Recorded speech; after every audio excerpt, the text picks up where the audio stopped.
Assalamualaikum warahmatullahi wabarakatuh.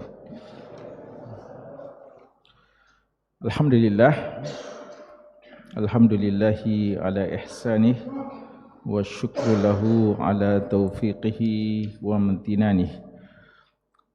Wa ashhadu an la ilaha illallah wahdahu la syarikalah ta'ziman li sya'nih wa ashhadu anna Muhammadan abduhu rasuluh sallallahu alaihi wa ala alihi wa sahbihi wa ikhwani amma ba'd. Para hadirin, bapak-bapak dan ikhwah dan anak sekalian, hafizakumullahu ta'ala jami'an. Alhamdulillah, pada malam hari ini, di malam Sabtu, kita sudah memasuki malam ke-25 di bulan Muharram 1448 Hijriah. Tidak terasa setelah kita memasuki tahun baru 1448 Hijriah, kita sudah memasuki bulan akhir pekan terakhir ya dari bulan Muharram 1448 Hijriah. Demikian waktu terus bergulir, datang silih berganti, dan umur kita yang semoga senantiasa berberkah dalam ketaatan kepada Allah Subhanahu wa taala. Jemaah sekalian, pada malam hari ini kita kembali akan melanjutkan kajian kitab Al-Arba'un Al-Qalbiyah, pembahasan tentang 40 hadis yang berkaitan dengan qalb, berkaitan dengan hati. Pembahasan kita ini mengacu pada buku yang ditulis oleh Syekh Muhammad Saleh Al-Munajjid hafizahullahu taala, dan alhamdulillah kita sudah menyelesaikan hadis yang keempat dalam buku ini. Malam hari ini insyaallah kita akan masuk pada pembahasan hadis yang kelima dalam pembahasan Al-Arba'un Al-Qalbiyah.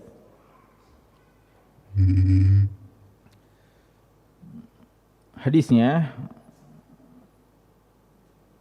An Abi Dzar radhiyallahu anhu qala, dari sahabat yang mulia Abu Dzar radhiyallahu anhu qala, beliau mengatakan, qala Rasulullah sallallahu alaihi wasallam, Rasulullah sallallahu alaihi wasallam bersabda, ya Abu Dzar, wahai Abu Dzar, atara kasratal mali huwal ghina, apakah kamu memandang, kamu berpendapat bahwa banyaknya harta itulah hakikat kekayaan?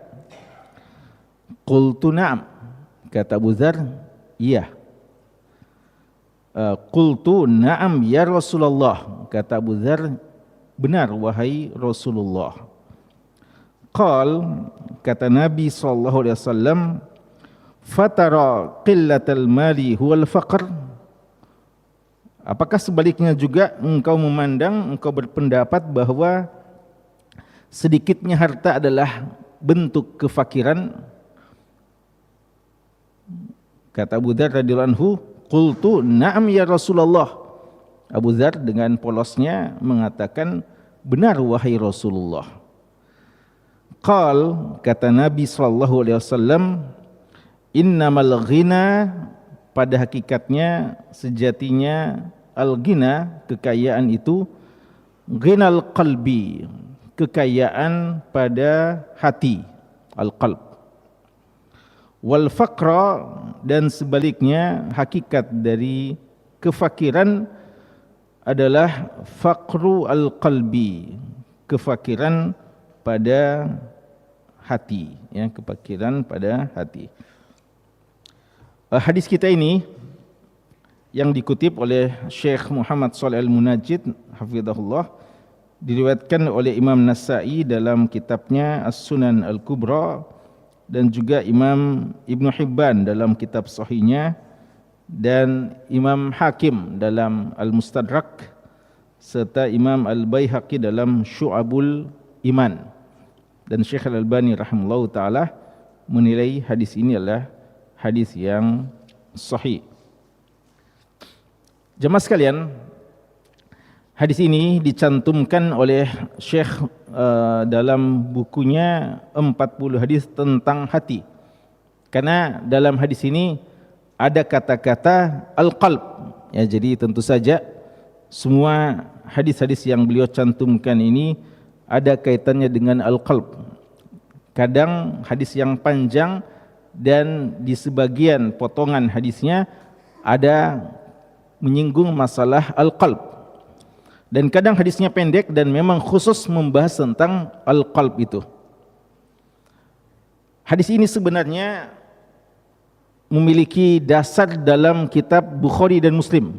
Ya, jadi hadis kita ini sebenarnya kalau kita mau melihat makna yang terkandung padanya, ada hadis yang mirip dengan hadis ini yang diriwayatkan oleh Imam Bukhari dan Imam Muslim dari sahabat Abu Hurairah radhiyallahu anhu, di mana Nabi SAW bersabda, "Laisal ghina an kasratil arad." Bukanlah dinamakan kekayaan itu dengan banyaknya materi.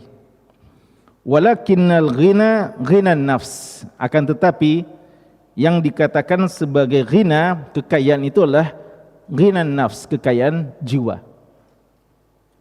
Pertanyaannya yang mungkin perlu diajukan, kenapa Syekh Munajjid hafizahullah ta'ala tidak mencantumkan atau tidak memilih lafaz Bukhari dan Muslim ini sebagai pokok pembahasannya?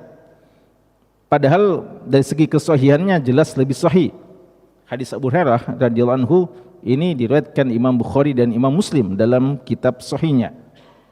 Maka dari segi derajat kesahihan hadis tentu saja ini lebih sahih. Tapi kenapa justru beliau mengambil dari hadis yang tidak tercantum dalam kutubus sittah, ya. Jadi beliau mengambil riwayat Abu Dzar yang tidak ada dalam kutubus sittah. Betul diriwayatkan Imam Nasa'i, tapi Imam Nasa'i riwayatkan dalam kitabnya As-Sunanul Kubra. Dan kalau dinamakan kutubus sittah, kitab induk yang 6 itu adalah riwayat Nasa'i dalam Sunan As-Sugra. Kalau Sunan Kubra tidak termasuk dalam kutubus sittah. Jadi hadis yang dicantumkan ini tidak ada dalam Bukhari, tidak ada dalam Muslim lafadznya. Bukan dalam Bukhari, bukan Muslim, bukan Abu Daud, bukan Tirmidzi, bukan Nasa'i dalam Sunan Sugra, dan bukan riwayat Ibnu Majah. Beliau ambil dari periwayatan Imam Nasa'i dalam Sunan Kubranya, lalu Ibnu Hibban, lalu Baihaqi, ya, dan Imam Hakim dan yang lainnya. Apa jawabannya? Ya. Ya, jawabannya karena riwayat Bukhari dan Muslim menggunakan lafaz apa? Ghinan nafs, ya. Walaupun nanti maknanya akan kita terangkan pada hakikatnya sama, tapi karena hadisnya ini atau bukunya ini namanya memang buku Al-Arba'un Al-Qalbiyah, maka tampaknya Syekh Shalih Munajjid tidak mencantumkan hadisnya kecuali memang ada lafaz al-qalb di situ. Ada lafaz qalb.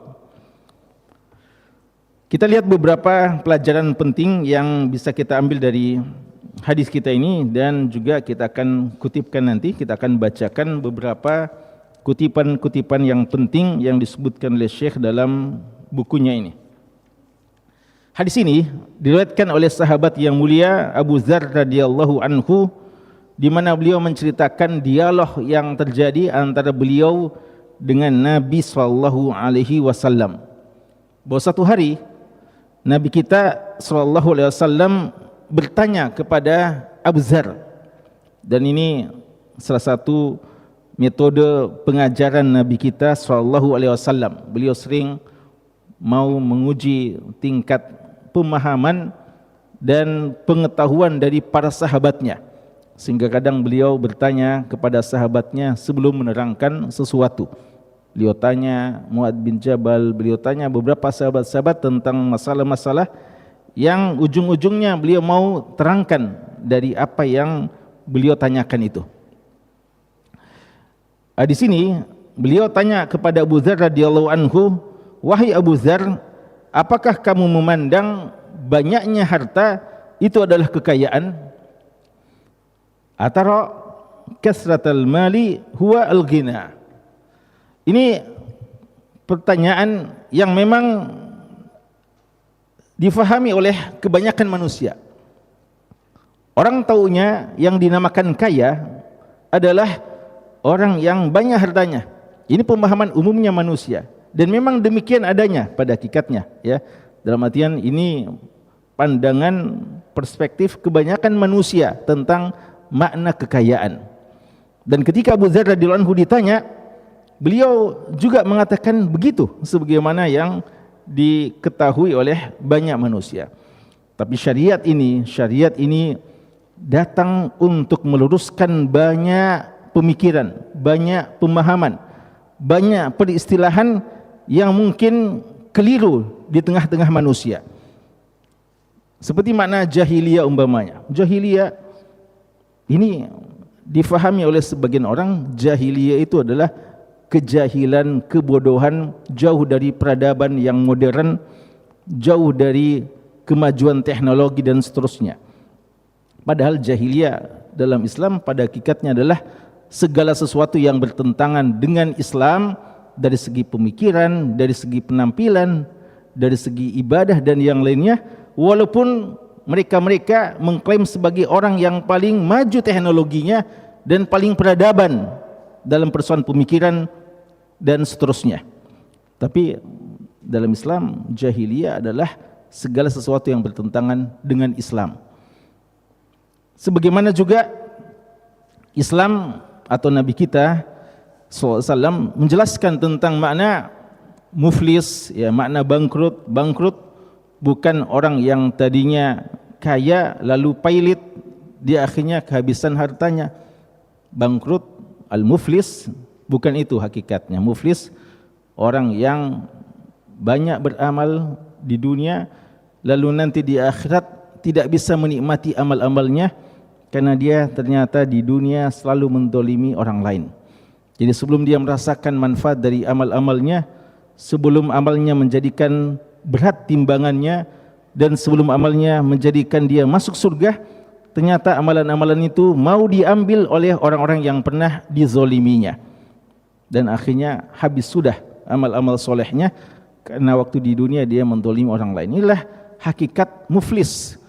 Bukan orang muflis orang yang kaya raya nanti di akhirat lalu diambil hartanya, bukan lagi yang dinamakan muflis seperti itu. Sebagaimana juga tentang bakhil, yang dinamakan bakhil dalam Islam itu bukan sekedar orang yang tidak mau bagi-bagi hartanya, orang yang rakus terhadap harta dan tidak suka untuk berinfak, tapi hakikat kebakhilan yang paling bakhil orang yang tidak suka bersalawat kepada Nabi SAW pada saat nama beliau disebutkan. Al-bakhilu man dzukirtu indahu walam yusolli alayya. Orang bakhil adalah orang yang ketika namaku disebutkan dia tidak mau bersalawat kepada Nabi sallallahu alaihi wasallam. Dan beberapa lagi, ya. Nah, ini termasuk, ya, dalam hal ini. Beliau mau meluruskan makna dari kekayaan, bahwa pandangan umumnya manusia kekayaan adalah banyak harta. Abu Dzar ketika ditanya, apakah yang kamu fahami kekayaan adalah banyaknya harta? Beliau mengatakan, betul wahai Rasulullah. Lalu beliau ditanya lagi, apakah kamu melihat sedikitnya harta itu adalah kefakiran, kemiskinan? Lagi-lagi beliau menjawab, betul wahai Rasulullah. Nah, ini beliau sampaikan apa adanya, ya, sebagaimana pandangan kebanyakan manusia. Lalu datanglah penjelasan tentang syariatnya, bagaimana makna kekayaan dan kemiskinan menurut pandangan sunnah Nabi sallallahu alaihi wasallam. Beliau mengatakan, innamal ghina ghinal qalbi. Pada hakikatnya kaya adalah kaya hati, dan kemiskinan adalah faqrul qalbi, kemiskinan hati. Jadi bukan terkait dalam masalah materi, harta benda yang kita miliki. Di sini ada beberapa penjelasan dari ulama kita yang dikutip oleh Syekh Munajjid, perlu untuk kita bacakan ya, untuk kita memahami dengan lengkap makna dari hadis kita ini. Beliau mengutip dari Imam Nawawi rahimahullahu taala menjelaskan tentang hadis ghinan nafs, bahwa makna dari hadis ini adalah al-ghina al-mahmud ghinan nafs. Jadi kekayaan yang terpuji. Ya, jadi sebenarnya tidak salah kalau dikatakan orang yang banyak hartanya itu kaya. Memang betul sebenarnya. Tapi dia bukan kaya yang terpuji. Imam Nawawi menjelaskan bahwa makna dari hadis ini adalah al-ghina al-mahmud, kaya yang terpuji. Jadi kekayaan yang terpuji adalah kekayaan jiwa. Wa shiba'aha, dan kenyangnya jiwa. Ya, jiwa yang kenyang.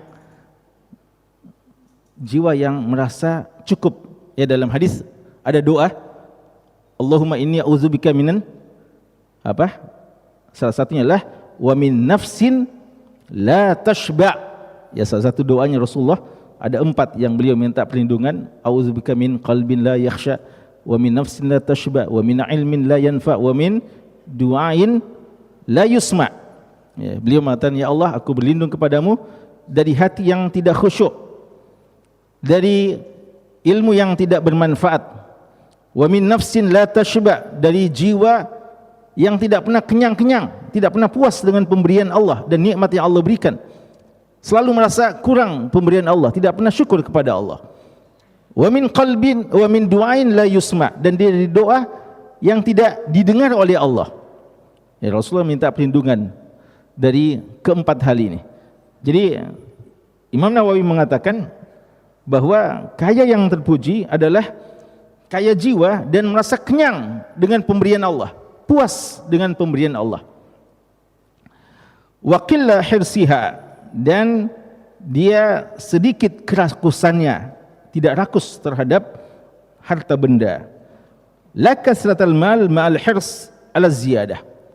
Bukan kaya yang terpuji adalah orang yang banyak hartanya tapi masih rakus dan selalu mau tambah. Ya, dan ini di antara penyakit yang paling bahaya. Subhanallah. Ya, kalau kita lihat kejadian-kejadian hari-hari ini, sebenarnya sejak lama ya, tapi makin hari makin dipertontonkan. Kita merasa malu kadang menyaksikan ulah sebagian orang yang pada hakikatnya hartanya sudah sangat cukup, mungkin 7 turunan, mungkin 70 turunan, wallahu a'lam ya. Tapi tidak pernah merasa cukup. Orang-orang yang melakukan korupsi, melakukan semua perbuatan-perbuatan yang semacam itu, orang yang pada hakikatnya kita anggap sudah serba cukup dari sisi harta, tapi mereka tidak pernah merasa kenyang. Mereka sudah cukup lalu senantiasa menyasar harta-harta yang haram. Ya. Ini adalah hakikat kemiskinan pada hakikatnya. Mal hirs ala ziyadah, lianna man kana taliban li ziyadah lam yastagni bima ma'ahu falaysa lahu ghina. Kata Imam Nawawi rahimahullahu taala, karena orang yang selalu minta tambahan, maka dia pada hakikatnya tidak merasa cukup dengan apa yang dimilikinya, maka dia bukan orang yang kaya. Jadi orang yang kaya itu orang yang merasa cukup, orang yang merasa apa yang dimilikinya sudah sangat cukup. Tapi orang yang senantiasa merasa serba tidak cukup, butuh lagi, itulah hakikat orang miskin. Ya. Jadi bukan dari segi berapa nominal harta yang dimilikinya, berapa besar nominal harta yang ada pada rekeningnya, tapi adalah bagaimana dia menyikapi harta tersebut. Kalau dia senantiasa mensyukuri nikmat Allah, itulah hakikatnya orang yang kaya. Tapi orang yang tidak pernah merasa puas dengan apa yang dimilikinya, maka itu pada hakikatnya orang yang miskin. Lalu beliau lanjutkan, wa ghinal qalbi ghinan nafs mutaqaribani mutalazimani. Jadi ini sama saja ya, kaya hati dan kaya jiwa, dua hal yang saling berkaitan dan tidak akan mungkin seorang merasakan kaya jiwa kecuali dengan kekayaan hati dan juga sebaliknya. Jadi umumnya ulama kita memandang sama saja antara lafaz ghinan nafs dan ghina al-qalbi. Kemudian beliau juga kutip pernyataan dari Ibnu Hajar Al-Asqalani rahimahullahu taala dalam Fathul Bari yang mengutip perkataan Ibnu Battal. Ini Ibnu Battal salah seorang pensyarah Sahih Bukhari, bahkan boleh dikata salah seorang di antara ulama kita yang paling pertama kali mensyarah hadis-hadis dalam Sahih Bukhari. Ibnu Battal mengatakan tentang hadis laisal ghina ginal kasratil ard innamal ghina ginan nafs. Beliau mengatakan laisa haqiqatal ghina kasratul mal. Jadi bukan hakikat kekayaan itu dengan banyaknya harta. Jadi memang banyak harta juga kaya, tapi bukan itu yang sejatinya, bukan itu yang hakikatnya. Lianna katsiran mimman wassa'allahu alaihi fil mal, karena kata beliau banyak orang yang telah Allah lapangkan baginya harta, la yaqna'u bima utiya. Dia tidak pernah merasa puas dengan apa yang telah diberikan kepadanya. Jadi banyak, kata Ibnu Hajar mengutip dari Ibnu Battal, banyak orang yang telah Allah lapangkan hartanya, luaskan hartanya, tapi dia tidak pernah merasa puas dengan apa yang diberikan kepadanya. Fahuwa yajtahidu fil izdiyad, maka kerjanya belum dinikmati harta yang dia sudah miliki, kerjanya adalah menambah dan menambah. Fahuwa yajtahidu fil izdiyad, dia senantiasa bersungguh-sungguh dalam menambah hartanya. Sayangnya orang semacam ini kadang menambah hartanya bukan untuk memanfaatkan dalam ketaatan kepada Allah. Dia menambah hartanya dan usaha kerasnya untuk menambah hartanya ini kadang menyita sekian banyak waktunya untuk ibadah kepada Allah. Kesibukannya untuk menambah hartanya itu menyebabkan telah banyak mengambil waktu yang seharusnya dia gunakan untuk ibadah kepada Allah. Wala yubali min aina ya'tihi. Ini persoalannya. Kata Ibnu Battal bahwa karena dia tujuannya adalah bagaimana memperbanyak hartanya, la yubali min aina ya'tihi, tidak peduli lagi dari mana datangnya harta tersebut. Yang penting banyak hartanya. Yang penting senantiasa bisa bertambah perbendaharaannya. Apakah halal atau haram tidak peduli. Faka'annahu faqirun li syiddati hirsihi. Ini kata beliau bahwa orang yang semacam ini dia seakan-akan fakir, miskin disebabkan kerakusannya. Wa innama haqiqatul ghina ghinan nafs, karena pada hakikatnya sejatinya kaya itu adalah dengan kekayaan jiwa. Wa huwa man istagna bima utiya. Siapa mereka? Orang yang senantiasa merasa cukup dengan apa yang telah Allah berikan kepadanya, tahu bersyukur kepada Allah.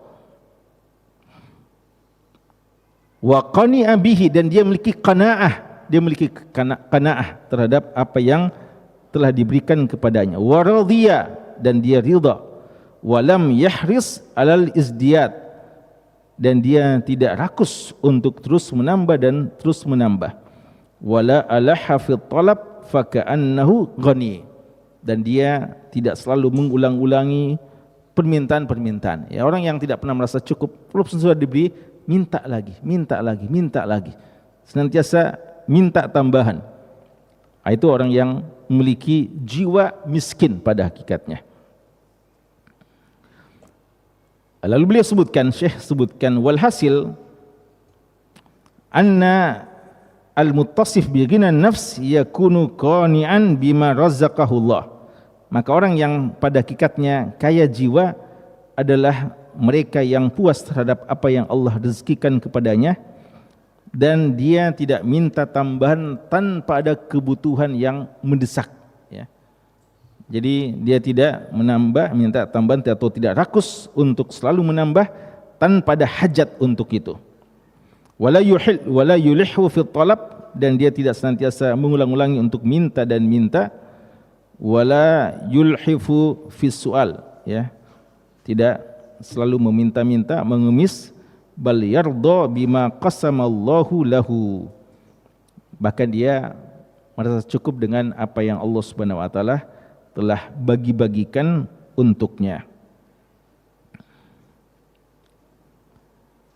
Dan sebaliknya kata beliau, wal mutasif bi faqrin nafs, orang yang bersifat dengan miskin jiwa adalah lawan dari itu tadi, liqaunihi la yaqna'u bima u'tiya, tidak pernah merasa cukup dengan apa yang diberikan kepadanya, bal huwa abadan fi talabil izdiyad min ayyi jihatin amkanahu.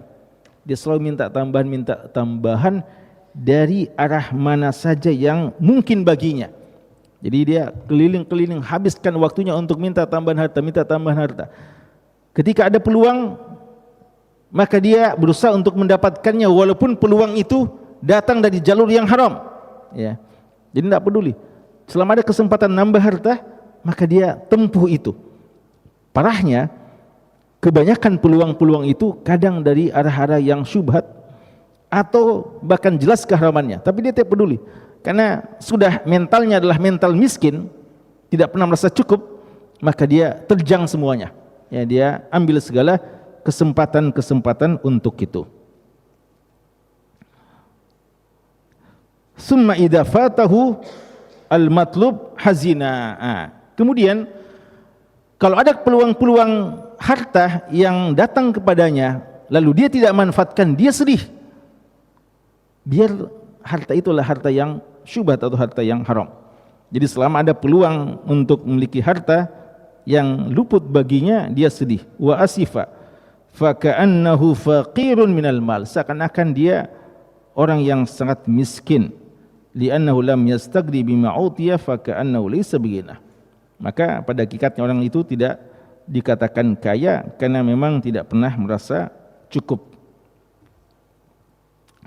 Maka dikatakan di sini, summa ghinan nafs innama yansha'u anir ridha biqada'illahi ta'ala. Maka kaya jiwa adalah yang lahir dari keridhaan terhadap apa yang Allah bagikan kepadanya, apa yang telah Allah tetapkan. Wat taslim li amrihi ilman bi anna alladhi 'indallahi khairun wa abqa. Karena dia yakin bahwasanya apa yang ada di sisi Allah itu lebih baik dan lebih kekal. Maka dia menjauhkan diri dari sifat al-hirs, sifat kerakusan, wa talab, dan banyak meminta dalam masalah-masalah harta. Wa ma ahsana qaulal qail, dan ini ya suka meminta-minta, bahkan kadang meminta kepada orang yang lebih butuh dari dia. Ya. Berapa banyak subhanallah ya hari ini orang-orang yang memanfaatkan jabatannya untuk menguras harta orang lain, mempersyaratkan ya melakukan pungli ke sana kemari, hal-hal yang tidak halal.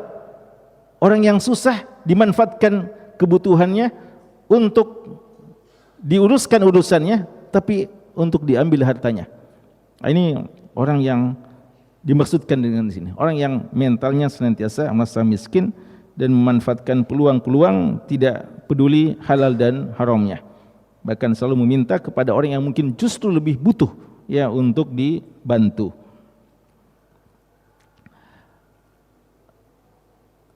Kemudian di sini dikatakan wa in kana yumkin an yurad, lalu beliau mengatakan sini bagaimana Allah Subhanahu wa taala menyebutkan tentang nabinya sallallahu alaihi wasallam. Ada firman Allah Subhanahu wa taala yang menyebutkan nikmat Allah yang Allah berikan kepada nabinya, di antaranya adalah wa wajadaka ailan fa agna. Ya. Surat apa itu? Ya. Ad-Duha ya, surat Ad-Duha. Allah katakan wa wajadaka ailam fa agna. Allah mendapati engkau dalam keadaan miskin, fa'agna, maka Allah menjadikan kamu kaya. Di sini dikatakan bahwa kaya dalam surat Ad-Duha ini yang dimaksudkan adalah kaya jiwa dengan iman dan ketaatan kepada Allah. Kenapa bisa ditafsirkan seperti itu? Kenapa tidak ditafsirkan ini kaya harta? Karena ayat ini suratnya surat apa?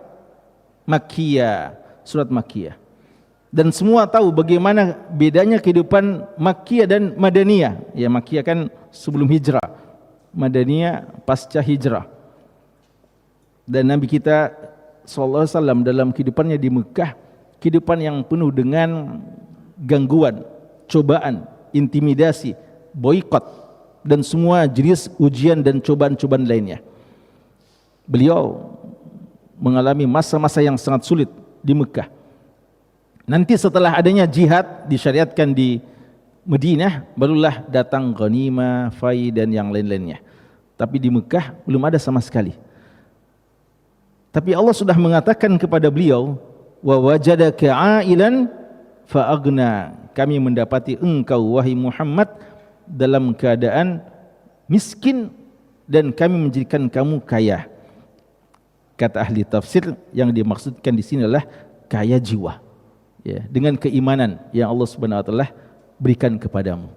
Dan kalau kita baca semua itu ya, wa wajadaka dhallam fahada, ya, kamu dulu belum tahu tentang keimanan, lalu diberikan pengetahuan tentang keimanan dan seterusnya.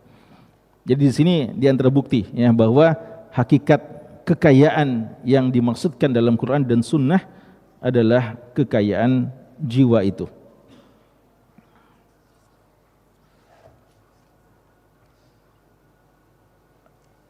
Lalu dikatakan ya, kita pilihkan beberapa nukilan-nukilan sini, banyak sekali ya Syekh Munajjid nukilkan kepada kita. Di sini juga dikatakan fa kama annahu subhanahu ghani 'alal haqiqah wala ghinan siwahu fal ghani bihi huwal ghani fil haqiqah la ghina bi ghairihi. Sebagaimana Allah adalah zat yang maha kaya, maka untuk mendapatkan kekayaan itu adalah dengan melakukan ketaatan-ketaatan yang disyariatkan oleh Allah Subhanahu wa taala. Faman lam yastagni bihi amma siwahu taqatta'at nafsuhu hasarat. Siapa yang tidak pernah merasa cukup dengan apa yang Allah Subhanahu wa taala miliki atau yang Allah berikan, maka dia adalah orang yang sangat rugi. Wa man istagna bihi zalat anhu kullu hasrah. Dan sebaliknya, siapa yang merasa cukup dengan apa yang Allah berikan kepadanya, maka hilanglah semua kesedihan dan kesengsaraannya. Wa hadarahu kulla sururin. Maka dia akan hadir padanya kehidupannya segala macam kebahagiaan. Wa fariha wallahul musta'an. Dia akan senang dan Allah tempatnya meminta tolong ya. Makanya kenapa ya kehidupan Nabi kita SAW itu kehidupan yang selalu digambarkan kehidupan yang paling bahagia, kehidupan yang paling senang. Padahal sejak di Mekah, bahkan sampai di Madinah sebenarnya ya, walaupun di Madinah kehidupan beliau sudah mulai mapan ya, dengan adanya rezeki-rezeki berupa ghanimah dan yang semacamnya, tapi masih saja kadang lewat beberapa hari beliau tidak memiliki sesuatu yang bisa dikonsumsi di rumah istri beliau. Keliling tidak ada sesuatu yang bisa dimakan pagi, tidak ada juga kecuali kurma dan air putih. Tidak ada sesuatu yang bisa dimasak ya. Tidak menyala kompornya ya, tidak menyala tungkunya untuk dimasak sesuatu. Hanya digunakan konsumsi yang bisa mengganjal perut mereka adalah air putih saja dan kurma yang tidak membutuhkan sama sekali untuk dimasak dan dibakar ya. Tapi kehidupannya adalah kehidupan yang paling menyenangkan, paling membahagiakan. Bahkan ada ibarat yang mengatakan apa? Baiti jannati ya. Walaupun ibarat ini bukan hadis sebenarnya ya. Bukan hadis yang mengatakan baiti jannati, rumahku adalah surgaku. Tapi begitu gambaran ya dari kehidupan beliau. Kalau kita mendengarkan penuturan dari istri beliau dan orang-orang yang pernah hidup bersama Rasulullah, ada pancaran kebahagiaan pada jiwa beliau walaupun beliau jauh dari kekayaan-kekayaan yang sifatnya materi. Kemudian juga di sini masalah wal faqru faqrul qalbi, dan kemiskinan adalah kemiskinan hati. Ada hadis, ya ini sekaligus penjelasan ya, Syekh sebutkan penjelasan tentang beliau minta perlindungan minal faqri, minal kufri wal faqr. Aku minta perlindungan kepadamu ya Allah dari kekufuran dan dari kefakiran. Bagaimana menggabungkan antara permintaan beliau untuk dijauhkan dari kefakiran dan dengan hadis ini yang mengatakan bahwa kefakiran yang dimaksudkan adalah kefakiran hati. Jawabannya bahwa ini justru menjelaskan bahwa kefakiran yang beliau minta perlindungan darinya bukan kefakiran harta. Jadi beliau ketika mengatakan a'udzubika minal kufri wal faqr, aku minta perlindungan kepadamu dari kekufuran dan kefakiran, bukan minta perlindungan dari kefakiran harta, tapi dari kefakiran jiwa tadi.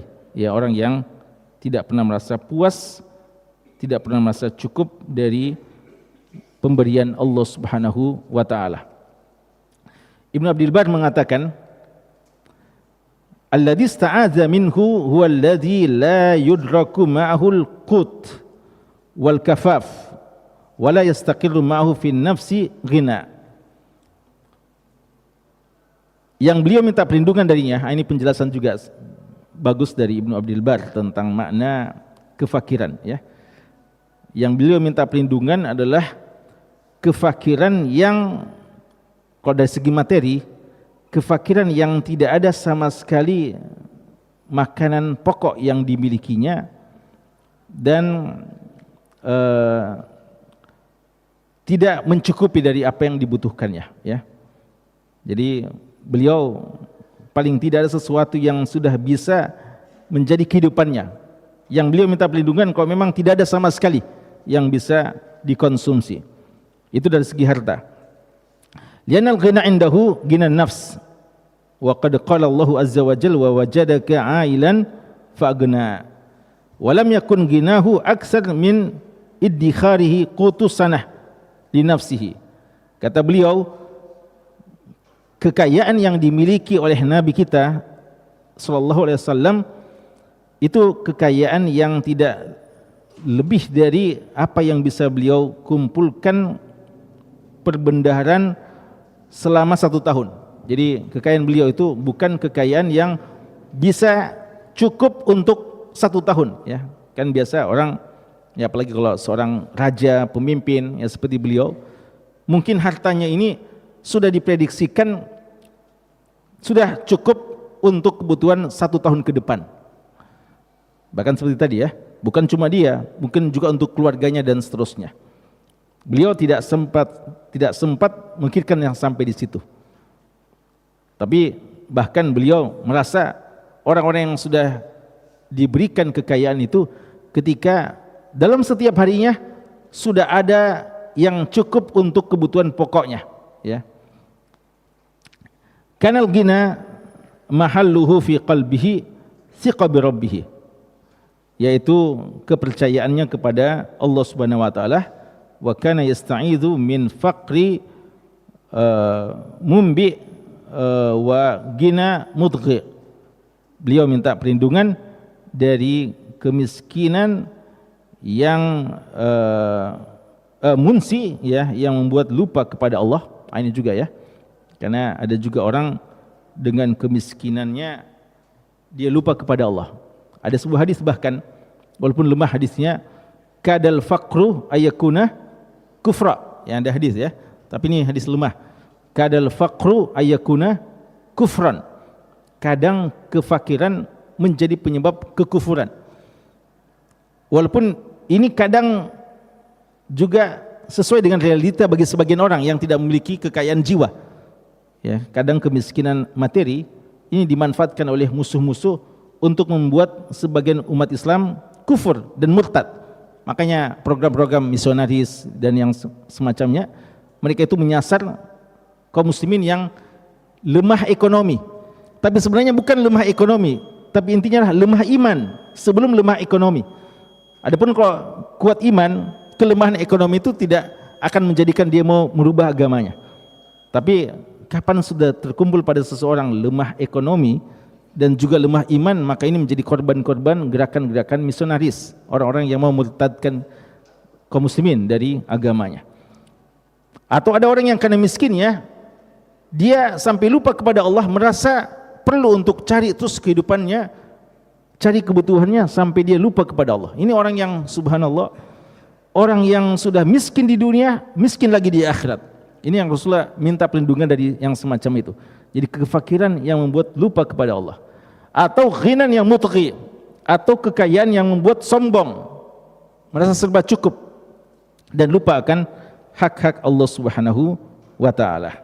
Ya.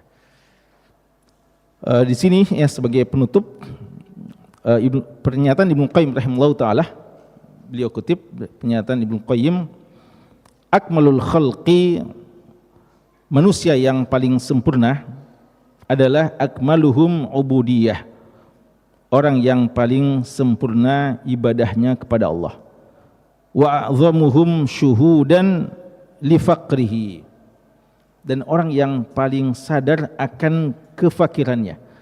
Jadi kita merasa selalu fakir kepada Allah, itu sebenarnya orang yang paling tahu tentang hakikat dirinya kepada Allah. Karena Allah mengatakan dalam beberapa ayatnya dalam Al-Quran, ya ayuhan nasu antumul fuqara ilallah, ya, wahai sekalian manusia, kalian ini sebenarnya fakir kepada Allah Subhanahu wa taala. Jadi manusia yang paling sempurna peribadatannya kepada Allah ketika sadar bahwa dia ini fakirnya kepada Allah, bukan kepada manusia. Ya, jadi kita selalu merasa fakir kepada Allah, butuh kepada Allah, bukan butuh kepada manusia ataupun kepada materi-materi yang lainnya.